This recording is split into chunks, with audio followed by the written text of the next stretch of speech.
بسم الله الرحمن الرحيم. قاعدة حق القرآن مفصل. فقاعدة حق القرآن مفصل کی 54 نمبر صفحه راوړې تختی نمبر 4 حرکات.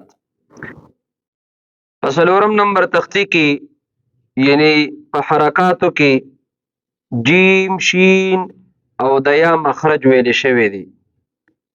نن با د ضاد د لام نون را قا دال تا او د ضا ذال ثا مخرج ویل کی. چې کله د ژبې حافه په بره جامه کې د ضاحک غاښ د دریو طواحن غاښونو او د یو ناجز غاښ جلته په نرمۍ سره ولګي د ژبې آخر بره تالو ته اوچت شي او د ژبې منځ بره تالو ته پیوه شي د دې نه ضاد ادا کیږي. د دې نه څه ادا کیږي؟ ضاد ادا کیږي. اواز راکړه لاله ضاد زبر ضا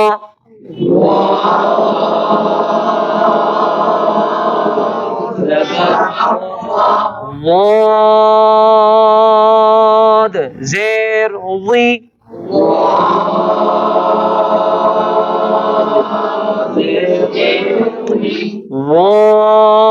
ضاد پیش ضو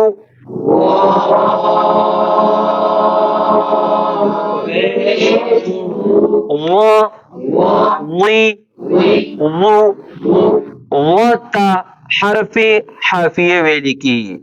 دې ته حرف حافیه ویل کیږي. چې کله د ژبې کناره یا طرف اللسان د ثنایا رباعي انیاب او زواحک خدا علیا ثنایا علیا رباعي علیا انیاب علیا او ضواحک علیا د دې څلورو غاښونو اوروته په نرمۍ سره ولګي نو د دې نه لام ادا کیږي. د دې نه څه ادا کیږي؟ لام ادا کیږي.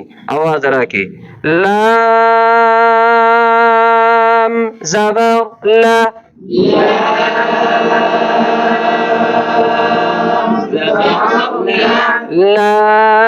لام زير لي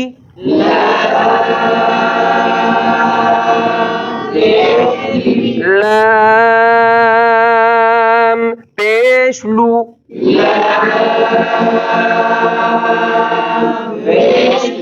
لا لی لو.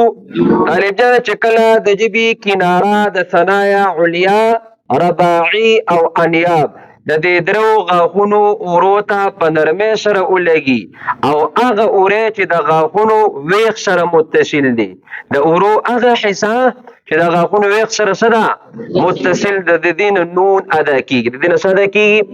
نون ادا کیږي. نون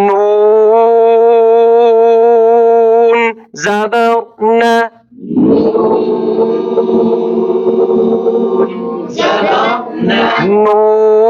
نون زيرني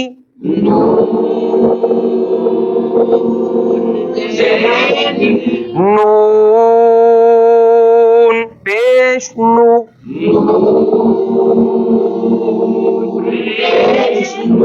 نا نی نو. چې کله د ژبې سوکا او ورسره پشت زبان د ثنایا علیا او رباعي غاښونو اوروته په نرمۍ سره ولګي د دې نه را ادا کیږي. د دې نه څه ادا کیږي؟ را ادا کیږي. غرابت پر ادا کیږي. غرابت څنګه ادا کیږي؟ رب پر ادا کیږي. او چې کله را باریک ادا کوي نو صرف په د ژبې ګول کناره لګي. صرف په د ژبې ګول کناره لګي. دا په باره کې به سره یو قاعده یاد کړئ چې کله په را باندې زبر راشي یا په پیش راشي نو دا را به پر ویل کیږي. چې کله په را باندې زبر یا پیش راشي نو را به څنګه ویل کیږي؟ پر به ویل کیږي. ډکه به ویل کیږي. او چې کله د را د لاندې زیر راشي نو دا را به باریکه یعنی نری ویل کیږي. را به باریکه یعنی نری ویل کیږي. را زبر را را زیری را پیش رو را ری رو. چې کله د ژبې سوکه د ثنایا علیا غاښونو جلد ته په سختۍ سره ولګي د دې نه 3 حروف ادا کیږي. د دې نه شو حروف ادا کیږي؟ 3. تا، قا او دال. تا، قا او دال. تا او دال دا به باریک ادا کیږي او طا به ډک ادا کیږي، ځکه چې په طا کې صفت د استعلا او د اطباق دی. په طا کې صفت د استعلا او د اطباق دی. قا زبر قا،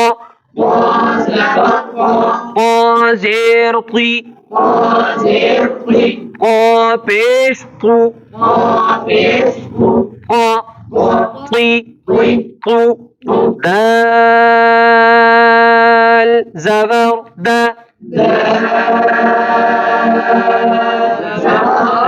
دال زیر دی،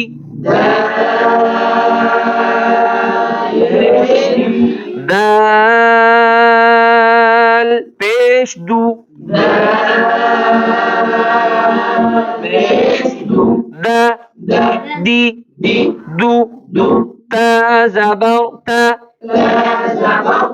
تا زیر تی، تا پیش تو، تا تی تو. چې کله د ژبې څوکه د ثنایا علیا غاښونو اندروني کنارو ته هغه کنارې چې کومې ورو ته نږدې دي، ورو طرف ته دي، دغې ته په نرمۍ سره ولګي، د دې نه 3 حروف ادا کیږي. څو حروف ادا کیږي؟ 3 حروف ادا کیږي. غا، ذال او ثا. څو حروف ته ادا کیږي؟ 3. غا، ذال او ثا. غا به ډک ادا کیږي ځکه چې په غا کې صفت د استعلا او د اطباق دی، ځکه چې په غا کې صفت د استعلا او د اطباق دی. ذال او ثا دا به باریک ادا کیږي ځکه چې په ذال او ثا کې صفت د استفال دی، په دې کې به د ژبې منځ لاندې ځي، لاندې به پاتې کیږي. یاد بشي لکه اواز راکړله. غا زبر غا، غا زیر غی، غا پیش غو، غا غی غو. ذال زبر ذا،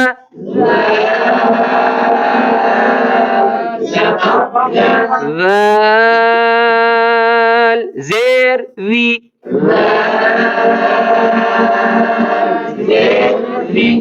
ذال پیش ذو،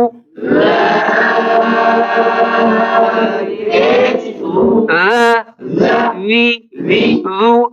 فا زبر فا، فا زیر فی،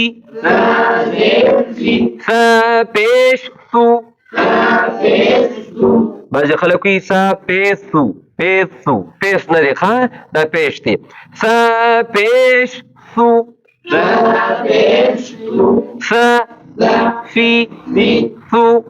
سبحان ربك رب العزة عما يصفون، وسلام على المرسلين والحمد لله رب العالمين.